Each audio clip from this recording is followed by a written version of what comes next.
एक गांव में एक अभिशप्त भिखारी रहती थी। एक समय उस भिखारी के पास सब कुछ था, पति, परिवार, सब कुछ। लेकिन गांव के साधु के एक अभिशाप से भिखारी का सब कुछ छिन गया। तब से बूढ़ी भिखारी भिक्षा मांगने लगी। अरे बूढ़ी माँ, बहुत दिनों बाद तुम्हें देखा, भिक्षा मांगना छोड़ दिया क्या? पहले तो अक्सर आती थी। बहुत दिन भिक्षा नहीं मांगी, घर में चावल दाल था, इसलिए घर घर जाकर भिक्षा नहीं मांगी। आज भी भिक्षा मांगने नहीं आई। ओ माँ, इतने दिनों बाद आई हो तो कुछ तो ले जाओ। नहीं रे, आज मैं एक खबर सुनाने आई हूँ। कुछ दिनों में एक बड़ा तूफान और बरसात हो सकती है, तुम लोग सब सावधान रहना। अच्छा, सावधान रहेंगे। तुम जो कहती हो वही तो अक्सर सच होता है। बूढ़ी माँ, एक बात कहूँ? क्या कहना चाहती हो, बोलो। तुम्हारी बात सुनकर नहीं लगता कि तुम एक भिखारी हो। कितनी सुंदरता से पढ़े लिखे लोगों की तरह बात करती हो। एक समय मेरे पास सब कुछ था, पति, बच्चों के साथ मैं सुख से रहती थी। एक साधु ने मुझे अभिशाप दे दिया और तब से मैं भिखारी। साधु ने तुम्हें अभिशाप क्यों दिया? ऊपर वाले ने मुझे एक विशेष शक्ति दी थी। उस शक्ति से मैं लोगों को भविष्य बता सकती थी।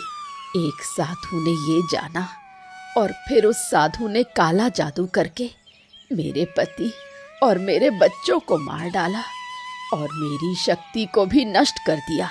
तब से मैं भिक्षा मांग कर खाती हूँ। साधु तो बहुत बुरा है, उसने तुम्हारे साथ बहुत अन्याय किया। साधु खुद को सबसे शक्तिशाली समझता है, इसलिए दूसरों की शक्ति को नष्ट कर देता है। तुम्हारी बात सुनकर मुझे बहुत दुख हुआ। जिस साधु ने तुम्हारे साथ ऐसा किया, उसको एक दिन सजा जरूर मिलेगी। उसको सजा मैं खुद अपने हाथों से देना चाहती हूँ। ऊपर वाला मुझे तब तक जिंदा रखे जब तक मैं उसे नष्ट न कर दूं। बूढ़ी माँ, तुम्हें कुछ खाने को दे दूं? आजकल तो कुछ भी नहीं लेना चाहती तुम। घर में अगर सूखा मुरमुरा हो तो दे दो, बैठकर मुरमुरा चबाती रहूंगी।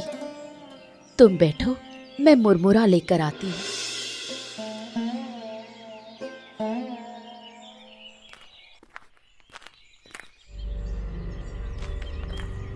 ओह रुक, तुझे मैं पहचान गई।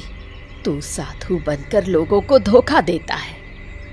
कौन है तू और मेरे साथ इस तरह बोलने की हिम्मत किसने दी तुझे? अगर तू मेरे साथ ठीक से नहीं बोली तो तेरी सारी चीजें खत्म हो जाएंगी।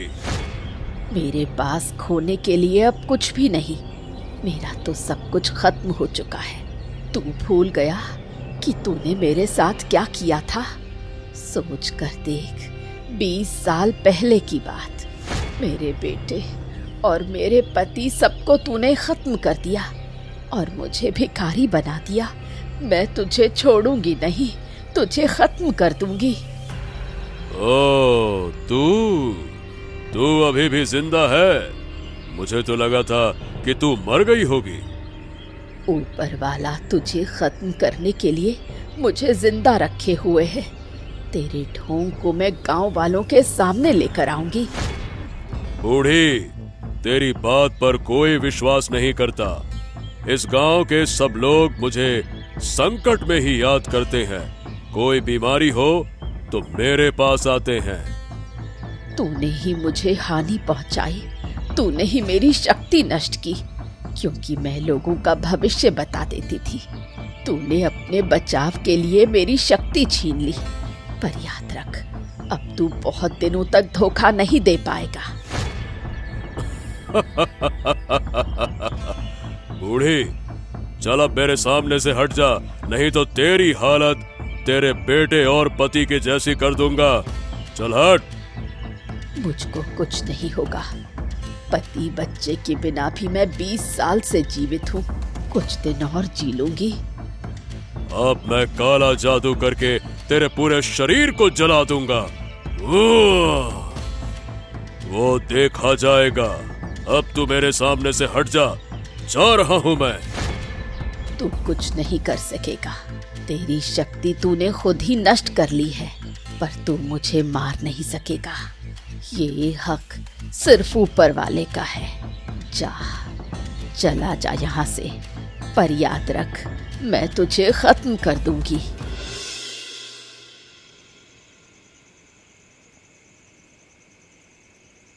मैं अकेला अकेला खा रहा हूँ। रीता कहाँ है? क्या वो नहीं खाएगी क्या? रीता को बुला लो। रात को बूढ़ी के घर गई थी। बूढ़ी आई थी और उसे ले गई। बूढ़ी उसे वापस छोड़ जाएंगी। हैं? घर पर नहीं है मतलब? अरे इस रात को वो कहाँ चली गई? मैंने तुम्हें नहीं कहा था कि रात में लड़की को कहीं नहीं जाने देना? क्या करती हो तुम? तो मुझे ये समझ में नहीं आता कि तुम लोगों को बूढ़ी के साथ में इतना लगाव है क्यों? कभी भी तुम्हें मैं ये नहीं देखना चाहता कि तुम एक भिखारी के साथ इतनी घुल मिल रही हो। तुम्हें और लोग नहीं मिले क्या? एक भिखारी के साथ इतना क्यों चिपका चिपकी करती हो? हैं? तुम ऐसा क्यों कह रहे हो? जो भिखारी होते हैं, क्या वो इंसान नहीं होते? वैसे भी वो पहले भिखारी नहीं थी। किसी साधु के अभिशाप से ऐसा हुआ। अरे किसने कहा तुम्हें कि वो पहले भिखारी नहीं थी? मैंने तो उसे जन्मजात भिखारी ही देखा है। गांव के कई लोग कहते हैं बूढ़ी पहले भिखारी नहीं थी, और खुद वो भी यही बात बताती है। भिखारन कहीं की। देखो, मैं तुम्हें सावधान कर रहा हूँ। तुम्हें उसके साथ घुलना मिलना नहीं चाहिए, समझो? बूढ़ी ने कहा, कुछ दिनों में तूफान बारिश होगी। उसने सावधानी बरतने को कहा। नहीं, तुम्हारी वजह से मैं देख रहा हूँ कि सही तरह से खाना नहीं मिलेगा। दिन भर मेहनत करके आता हूँ, और अगर बूढ़ी की बात सुनकर मुझे परेशान होना पड़े तो मेरे घर आने का मतलब ही क्या है? ठीक है, मैं बूढ़ी की बातें और नहीं कहूंगी। फिर भी हमें थोड़ा सावधान रहना चाहिए। अक्सर बूढ़ी जो कहती है वो सच निकलता है। नहीं तो अब बस मुझे उठना होगा। ये मैं तुम्हारी जैसी मानसिकता नहीं रखता। दिमाग खराब करके रख दिया है। बूढ़ी बूढ़ी बूढ़ी बूढ़ी। इतना गुस्सा क्यों कर रहे हो? मैं समझ नहीं पाई। अरे तुम रीता को घर लेकर आओ। बिटिया पता नहीं कहाँ घूम रही हैं, इनको बूढ़ी की चिंता है। जाओ। अरे बाबा, बूढ़ी रीता को ले आएंगी। अब इतनी दूर जाना मेरे लिए बहुत मुश्किल है। अरे जो कहा है वो करो ना भाई। अगर तुम मेरी बात नहीं मानोगी, मैं बता रहा हूँ बहुत बुरा होगा। ठीक है बाबा, तुम गुस्सा मत करो, मैं रीता को लेकर आती हूँ। अजय, 20 साल बाद उस बूढ़ी से मेरी मुलाकात हुई। वो बूढ़ी मुझे देखकर पहचान गई। मुझे लगता है कि अब उस बूढ़ी को जिंदा रखना ठीक नहीं होगा। मैं तो सोचता था कि वो बूढ़ी भीख मांग कर खाती है, उसे कोई महत्व देने की जरूरत ही नहीं है। लेकिन अब तो उसने भविष्यवाणी भी की है। कह रही है कि कुछ दिनों में भारी तूफान और बारिश होगी। हाँ, कहा तो उसने ऐसा ही है। लेकिन अजय, मुझे कुछ ठीक नहीं लग रहा। अगर उसकी बात सच निकली तो समझ लेना उसकी शक्ति फिर से लौट रही है। अजय, तेरे भाग्य में भी दुख लिखा है। अब से सावधान रहना। हाँ, मैं जो आपके साथ काम करता हूँ, ये बात मेरी पत्नी और बेटी को पता नहीं है। अगर उन्हें पता चल गया कि मैं बुरा काम करता हूँ तो मुझे घर से निकाल देंगे। अगर कभी हमारा भेद खुल गया ना तो सीधे जेल जाना पड़ेगा। 20 साल पहले मैंने उस बूढ़ी की शक्ति खत्म कर दी थी, अपनी जान बचाने के लिए। हाँ, तो आज क्या किया जाए वो बताइए। क्या बूढ़ी को ही खत्म कर दें? कुछ तो करना ही होगा, वरना हम मुसीबत में पड़ जाएंगे। उसकी शक्ति नष्ट करने के बाद कभी मेरा उससे सामना नहीं हुआ था, लेकिन उस दिन मिलने के बाद से मेरे मन में बेचैनी बनी हुई है। हाँ, वही तो मैं आपसे पूछ रहा हूँ कि क्या किया जाए बाबा। आप जो कहेंगे वही करूंगा। सुना है वो अक्सर तुम्हारे घर आती है। एक दिन मौका देखकर उसके खाने में जहर मिला देना, और ये काम तुझे ही करना होगा। लेकिन बाबा, मेरी पत्नी और बेटी का तो उससे बहुत लगाव है। अगर उसे कुछ हो गया तो वो तो मुझसे नाराज हो जाएंगी। उन्हें पता क्यों चलेगा? ऐसा करना कि किसी को भनक तक ना लगे। ठीक है बाबा, छोटी छोटी बोतलों में पानी भर कर रखो। थोड़ी देर में लोग आना शुरू कर देंगे। हर बोतल पानी 100 रुपए में बेचना। लोगों के सामने मैं कुछ नहीं बोलता। तू जल्दी से अपना भेष बदल ले, चल। हाँ ठीक है, कोई मुझे नहीं पहचान पाएगा। भेष बदल कर ही तो मैं इतने दिनों से आपके साथ काम कर रहा हूँ।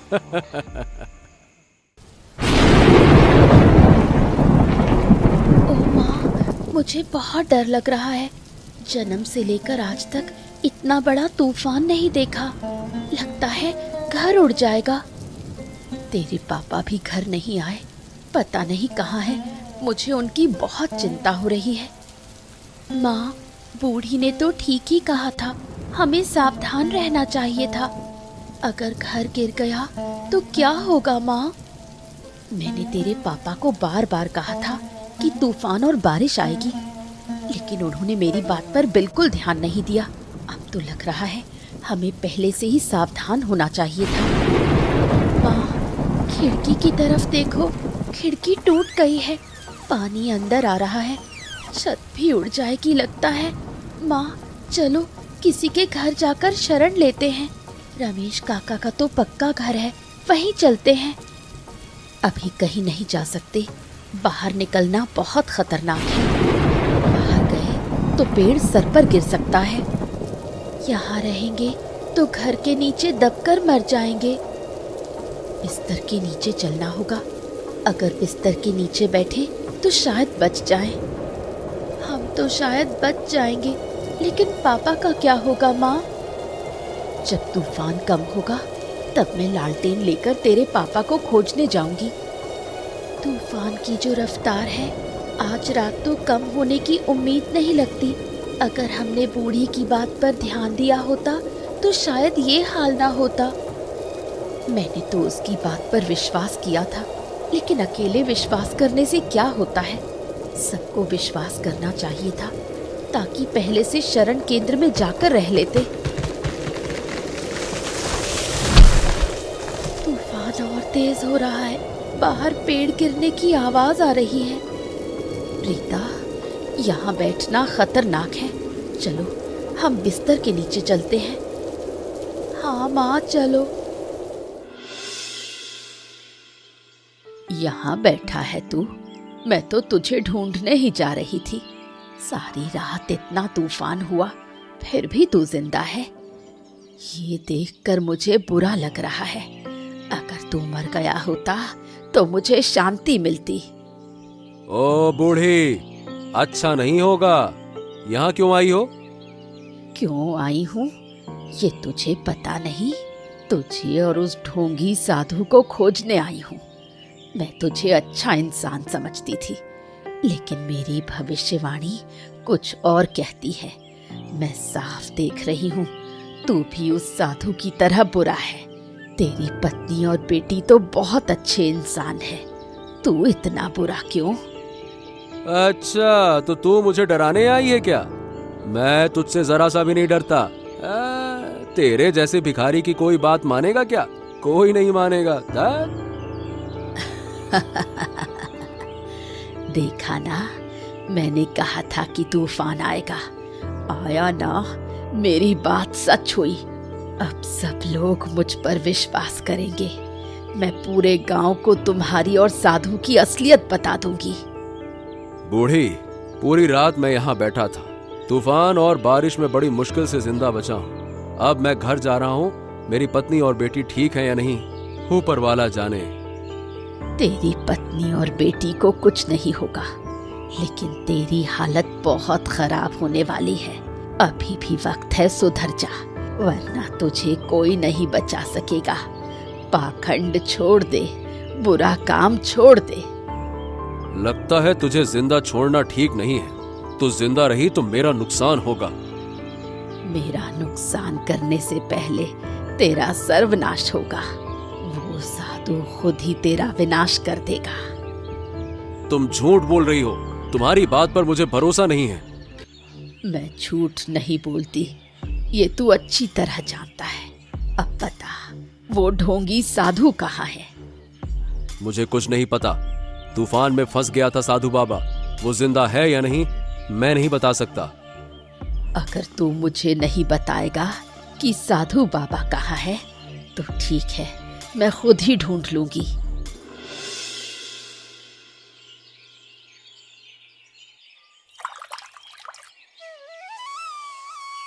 बेटा, अब कैसा लग रहा है? तेरे पापा से कह रही हूँ डॉक्टर के पास ले जाने को, पर वो मेरी बात ही नहीं सुन रहा। ठीक हो जाएगा माँ, उस दिन तूफान में भीगने से हुआ, 2-1 दिन में अपने आप ठीक हो जाएगा। पर ठीक तो नहीं हो रहा, बुखार से पूरा शरीर जल रहा है। बेटी को इतना तेज बुखार है, फिर भी तेरे पापा को कोई परवाह नहीं। माँ, तुम एक काम कर सकती हो, जंगल जाकर मेरे लिए एक बोतल में पानी ले आओ। वो पानी पीने से मैं ठीक हो जाऊंगी। एक साधु बाबा वो पानी देते हैं। नहीं, मैं किसी साधु बाबा पर भरोसा नहीं करती। तुझे पता है, वो बूढ़ी भिखारन एक साधु के श्राप से ऐसी हुई थी। मैं किसी साधु बाबा पर यकीन नहीं करती। लेकिन गांव के सब लोग तो साधु बाबा के पास जाते हैं, उनकी बोतल का पानी पीकर सब ठीक हो रहे हैं। अगर तेरे पापा तुझे डॉक्टर के पास नहीं ले जाएंगे तो मैं खुद ले जाऊंगी। क्यों, बुखार अब तक नहीं उतरा? कैसे उतरेगा? दवा अगर पेट में नहीं जाएगी तो ठीक कैसे होगा? बेटी को डॉक्टर के पास ले जाओ ना। ओहो, इतनी चिंता क्यों कर रही हो? बुखार है, ठीक हो जाएगा। 2 दिन हो गए, अब तक तो बुखार कम नहीं हुआ। अच्छा चलो, चिंता मत करो। अगर बुखार नहीं उतरा तो मैं खुद आकर डॉक्टर के पास ले जाऊंगा, ठीक है? तुम रोज सुबह सुबह कहाँ चले जाते हो? क्या काम करते हो? एक दिन घर पर नहीं रह सकते क्या? अरे भाई, और कहाँ जाऊंगा? रोज काम पर जाता हूँ, और काम नहीं करूंगा तो घर कैसे चलेगा, बताओ? वो तो समझ में आता है, लेकिन एक दिन तो घर पर रह सकते हो ना? अरे घर पर नहीं रह सकता।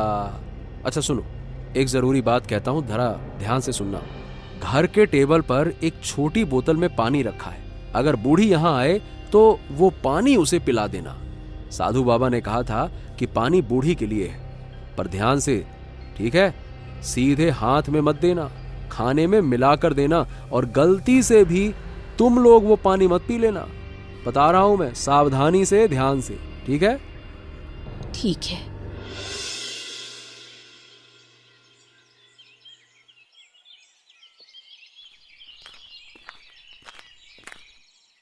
कौन है बेटा तू, और यहाँ क्यों आया है? कोई परेशानी है क्या? मैं हर समस्या का समाधान कर सकता हूँ। बाबा, मेरा नाम राहुल है। मैं बहुत मुसीबत में हूँ, केवल आप ही मेरी मदद कर सकते हैं। बता बेटा, क्या हुआ? बिना बताए मैं कैसे मदद करूंगा? बाबा, शादी को 5 साल हो गए हैं, लेकिन अब तक हमें संतान का सुख नहीं मिला। शायद ऊपर वाला मुझे बाबा कहलवाने का हक नहीं देगा। चिंता मत कर बेटा। हरिओम हरिओम हरिओम। मुझे साफ दिखाई दे रहा है, तेरे भाग्य में पुत्र योग है। तेरे तो राज कपार हैं। बाबा, मैं अपनी पत्नी को बहुत से डॉक्टरों हकीमों के पास लेकर गया, पर किसी की दवा काम नहीं आई। अब बस आप पर ही भरोसा है। तूने बहुत अच्छा किया बेटा। मैं तुझे ऐसी औषधि दूंगा कि तेरी पत्नी गर्भ धारण करेगी। बाबा, मुझे वो औषधि दे दीजिए, आज ही मैं अपनी पत्नी को खिलाऊंगा। इतनी जल्दी नहीं बेटा। जो दवा मैं दूंगा वो अब से ठीक 1 महीने बाद, आज ही के दिन सुबह खाली पेट और रात को सोने से पहले खिलानी होगी। 3 महीने में तेरी पत्नी मां बन जाएगी। क्या सच में बाबा? तो मैं पिता बन जाऊंगा?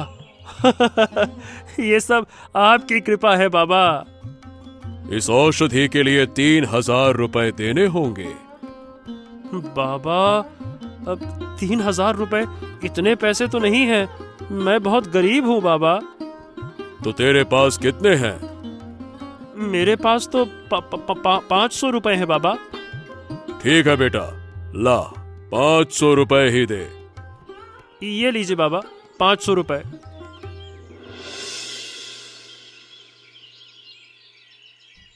माँ, फिर से मुझे बुखार जैसा लग रहा है।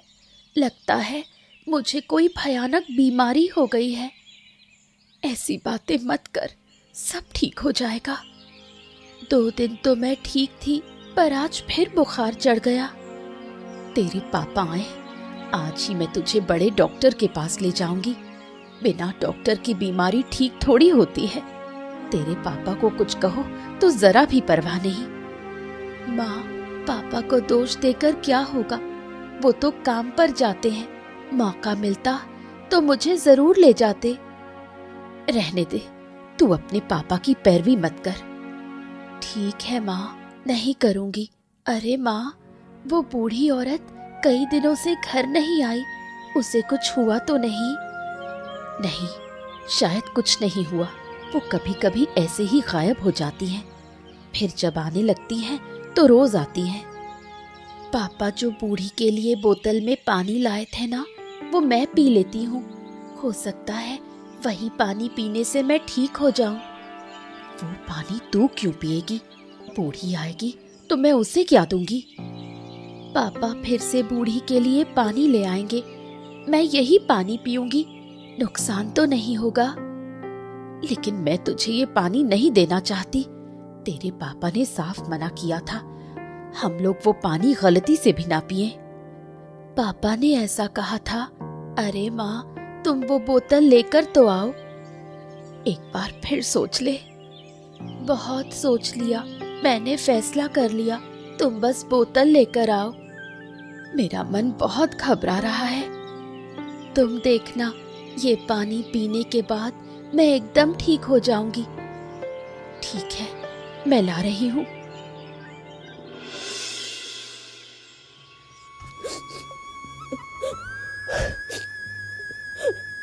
अरे मैंने तुम लोगों से बार बार कहा था कि बोतल का पानी मत पीना मत पीना, फिर भी तुमने बेटी को वो पानी पिला दिया। क्या दिमाग तुम्हारा खराब हो गया है क्या? क्यों? उस पानी में क्या था? वही पानी पीकर मेरी बेटी इस दुनिया को छोड़कर चली गई। तुमने उस पानी में क्या मिलाया था? उस पानी में जहर था। मैं पहले ही समझ गई थी, इसलिए तुम्हारे घर आना बंद कर दिया था। अब लगता है अगर आती तो लड़की बच जाती। अरे बूढ़ी माँ, तुम तो सब कुछ पहले से समझ जाती हो, फिर हमें सावधान क्यों नहीं किया? अब मैं कैसे जीऊं? मैंने अपनी इकलौती बेटी को खो दिया। इसके लिए तेरा पति जिम्मेदार है। वो उस ढोंगी साधु के साथ मिलकर लोगों को धोखा देता है और पैसे कमाता है। 20 साल पहले मैंने उस साधु का चेहरा बेनकाब करने की कोशिश की थी, लेकिन उसने मेरे पति और बच्चे को मार डाला और मुझे श्राप दिया। तब से मैं भिक्षा मांग कर ही जी रही हूँ। मैं तुम्हें कभी माफ नहीं करूंगी। तुमने अपनी ही बेटी की हत्या की है। मुझे माफ कर दो, मुझे माफ कर दो निकिता। अब मैं कभी उस ढोंगी साधु के साथ काम नहीं करूंगा। मैं बदल जाऊंगा। तुम्हारे पाप की सजा मेरी बेटी को मिली है। अब बदलने से क्या होगा? जिसके लिए अच्छा बनना था वो तो अब नहीं रही। मुझे माफ कर दो। हे भगवान, ये मैंने क्या कर दिया? हे ऊपर वाले, तूने मुझे ये कैसी सजा दी? अब मैं किसके सहारे जीऊं? तुम मेरे सामने से चले जाओ, मैं तुम्हारा चेहरा नहीं देखना चाहती। अब उस ढोंगी साधु का अंत करना होगा। गांव के भोले भाले लोगों को ठगकर लाखों का मालिक बन गया है वो। अगर उसकी ढोंगबाजी खत्म नहीं की गई तो और लोगों की जान बच नहीं पाएगी। बूढ़ी माँ, तुम्हारे पास तो शक्ति है, अपनी शक्ति से उस साधु को खत्म कर दो। वो शैतान मेरी सारी शक्ति छीन चुका है। किसी को कुछ करने की जरूरत नहीं है। मैं अपने हाथों से उस साधु को मार डालूंगा।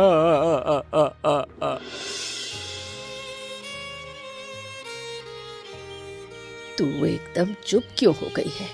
कुछ तो बोल। ऐसे चुप रहेगी तो खत्म हो जाएगी। मेरे बारे में सोच। 20 साल पहले मैंने भी अपने पति और बच्चे को खो दिया था, लेकिन मैं आज भी जिंदा हूँ। तुझे मजबूत बनना होगा। क्या आप इस गांव की अभिशप्त भिखारिन हैं? हाँ बेटा, मैं ही हूँ। पुलिस बाबू, आप यहाँ क्यों आए हैं? मुझे किस काम से ढूंढ रहे हैं? मैं आपके घर गया था, वहाँ किसी ने मुझे बताया कि आप यहाँ हैं, इसीलिए यहाँ पे आया। मुझसे क्या काम है बेटा? ये बताइए कि उस ढोंगी साधु के बारे में आप कुछ जानती हैं क्या? मैं उसके ठिकाने पर गया था, लेकिन वो वहाँ से भाग गया।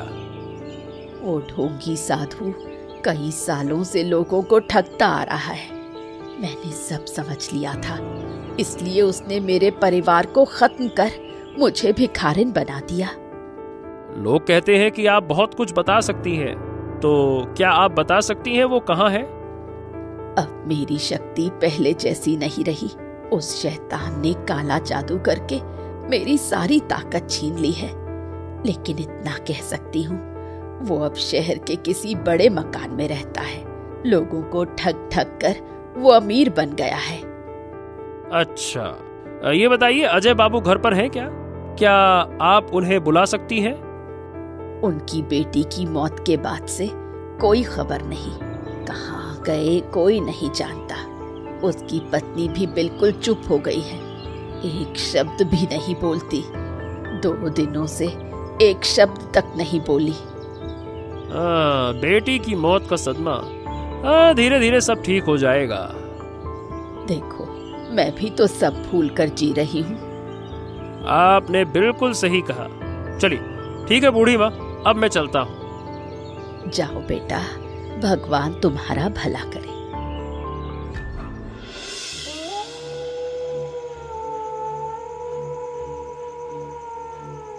अरे मुझे क्यों बंदी बनाकर रखा है? मुझे जाने दो। कहीं नहीं जाना है, यहीं रहेगा तू। अगर तुझे छोड़ दिया तो मैं मुसीबत में पड़ जाऊंगा, क्योंकि तू ही जानता है मेरे सारे पापों के बारे में।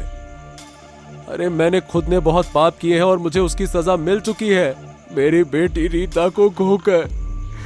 एक बार मुझे छोड़ दे, फिर देख मैं तेरे साथ क्या करता हूँ। अब मैं तुझे लोगों को धोखा नहीं देने दूंगा।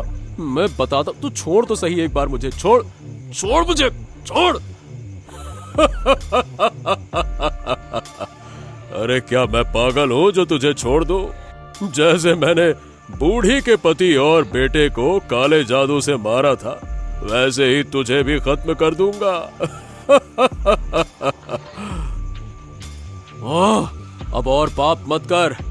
अरे साधु, ओ बाबा, पाप की सजा बहुत भयानक होती है। तेरा अंत अब बहुत पास है। मुझे कोई सजा नहीं दे सकता। मेरा परिवार विदेश में है और मैं भी 2-4 दिन में वहां चला जाऊंगा। तू यहीं बस इस जगह पर जलकर मरेगा। अब मुझे मरने का डर नहीं है। मेरी बेटी चली गई, मेरी पत्नी भी मुझसे मुंह मोड़ चुकी है, लेकिन मरने से पहले अगर तेरी तबाही देख लेता तो बड़ा मजा आता। बस एक बार छोड़ के तो देख। 20 साल पहले वो बूढ़ी भी मेरी बर्बादी देखना चाहती थी। मैंने उसे तिल तिल कर खत्म कर दिया। जो भी मेरे रास्ते में आएगा उसका यही हाल होगा। अगर मारना ही है तो अभी मार डाल। जिंदा रखने की कोई जरूरत नहीं है, क्योंकि अगर गलती से मैं जिंदा बच गया तो तुझे जिंदा नहीं छोड़ूंगा। अरे मुझे तो लोगों को तड़पा तड़पा कर मारने में मजा आता है। मैं तुझे आसानी से नहीं मरने दूंगा। आज एक सच बताता हूं तुझे। मैंने अपने ही बड़े भाई और भाभी को यातना दे दे कर मार डाला। ये जो घर तू देख रहा है ना, ये मेरे भाई का था। जो भी मेरे रास्ते में आता है मैं उसे मिटा देता हूं।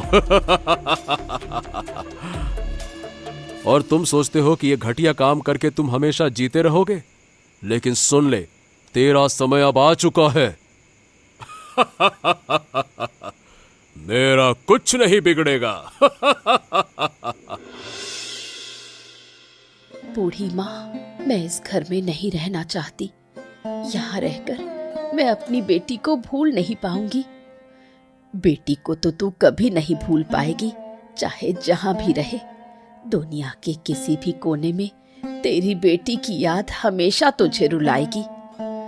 फिर भी मैं यहाँ नहीं रहूंगी।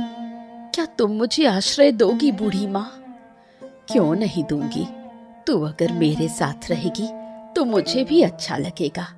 मुझे फिर तन्हा जीना नहीं होगा। पर मैं एक बात सोच रही हूँ। क्या सोच रही हो बूढ़ी माँ? अगर अजय वापस लौटा तो तुझे वो घर पर नहीं पाएगा, तब क्या होगा? मैं अब उसके साथ नहीं रहना चाहती। किसी पापी के साथ मैं नहीं रहूंगी। अजय ने अपनी गलती मान ली है, तू उसे माफ कर दे। बूढ़ी माँ, मैं कभी अजय को माफ नहीं करूंगी। उसने मेरी और मेरी बेटी की जिंदगी बर्बाद की। मेरे साथ कभी अच्छा व्यवहार नहीं किया, फिर भी मैंने उसके साथ घर बसाया। अब जब मेरी बेटी नहीं रही तो मैं उसके साथ किसी भी तरह नहीं रहना चाहती। तुम उसकी तरफदारी करना बंद कर दो बूढ़ी माँ। ठीक है, अब मैं उस बारे में कुछ नहीं कहूंगी। तू मेरे साथ जाना चाहती है तो चल, सब कुछ संभाल ले। बूढ़ी माँ, अगर तुम मन से ना चाहो तो मैं तुम्हारे साथ नहीं जाऊंगी। सच्चाई कहूं तो मेरे पास कहीं जाने की जगह नहीं, इसलिए तुम्हारे यहाँ शरण मांग रही हूँ। अगर कहीं जाने की जगह होती तो मैं वहीं चली जाती। अरे पगली, क्या क्या बोल रही है तू?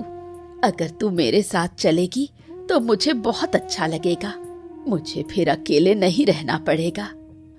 पर बूढ़ी माँ, उस ढोंगी साधु को अब तक कुछ नहीं हुआ। होगा, उसका दिन निकट है। मुझे साफ दिख रहा है कि कुछ ही दिनों में उसका अंजाम बहुत बुरा होगा। अगर तुम कह रही हो तो निश्चित ही होगा। अच्छा, मैं सामान बांधती हूँ, जल्दी कर लो। अरे आप मेरे शरीर पर केरोसिन क्यों डाल रहे हैं? समझ नहीं रहा कि क्यों डाल रहा हूँ? मैं कुछ समझ नहीं पा रहा। तेरे शरीर पर आग लगा दूंगा। तू मेरे सामने छटपटा कर मरेगा, मैं आंखों से देखूंगा और मजा आएगा। अरे आप पागल हो गए हैं क्या? अरे रुकिए। मेरा दिमाग तो बिल्कुल ठीक है। दिमाग तो तेरा खराब है। इसीलिए जब तेरी बेटी मर गई तब तू मुझे मारने आया था ना। तू नहीं जानता मैं कितना भयानक हूँ। रुक जाओ, मैं आ गया हूँ। यहाँ अब कुछ भी गड़बड़ नहीं होने दूंगा। रुक जाओ, रोको। अच्छा अरे तू तो ससुरा दवा लेने आया था। अब फिर से पुलिस का भेष धर के क्यों आया है? ओ हेलो, मैं पुलिस ऑफिसर ही हूँ, ऑफिसर राहुल। मैंने भेष बदला ताकि तेरे कुकर्म अपनी आंखों से देख सकूं, समझा? अच्छा, चल तूने भी आकर अच्छा ही किया। आज मैं अजय को भी जलाकर मार दूंगा और तुझे भी। रुक जा। जलाकर मारोगे? चलो जलाओ। अरे खड़े क्यों हो? आग लगाओ। मेरे लोग कहाँ हैं? आओ, अरे सभी लोग आओ यहाँ पे। सुनो, आओ और बुलाओ। अरे जोर से आवाज लगाओ, कोई नहीं आ रहा है। बेवकूफ कहीं के, पुलिस ने सबको गिरफ्तार कर लिया है। चारों ओर से तुझे पुलिस ने घेर लिया है। आज तू कहीं से कहीं तक बच के नहीं जाएगा। अरे मुझे ऐसे कोई नहीं पकड़ सकता। कुछ नहीं होगा मुझे। क्या होगा या क्या नहीं वो सब थाने चलकर पता चलेगा। चल बैठ। अजय बाबू, आपको भी हमारे साथ चलना होगा। आपने भी बहुत अत्याचार किए हैं तो आपको भी सजा मिलेगी। चलिए।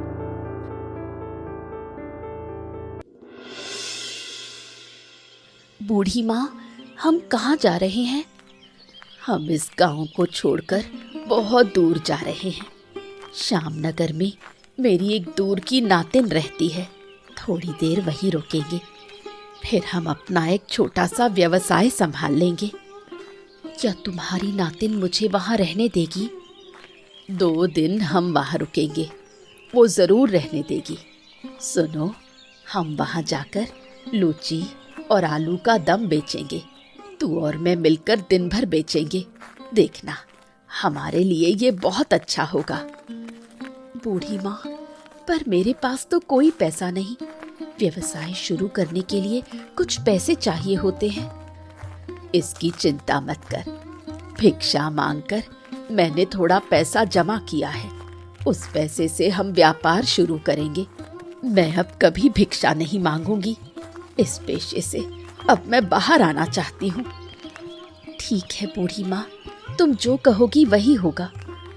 देखना, हमारा अच्छा ही होगा। पर 2 दिन के बाद हम कहाँ रहेंगे? उसकी भी कोई ना कोई व्यवस्था हो जाएगी। जरूरत पड़ी तो खुले रास्ते पर रुक लेंगे। फिर जो पैसे कमाएंगे उनसे एक ठिकाना खरीद लेंगे। पर मैं अब अपने गांव वापस नहीं जाऊंगी। ऐसी ही मजेदार कहानियां देखने के लिए हमारे चैनल को सब्सक्राइब करना मत भूलिए।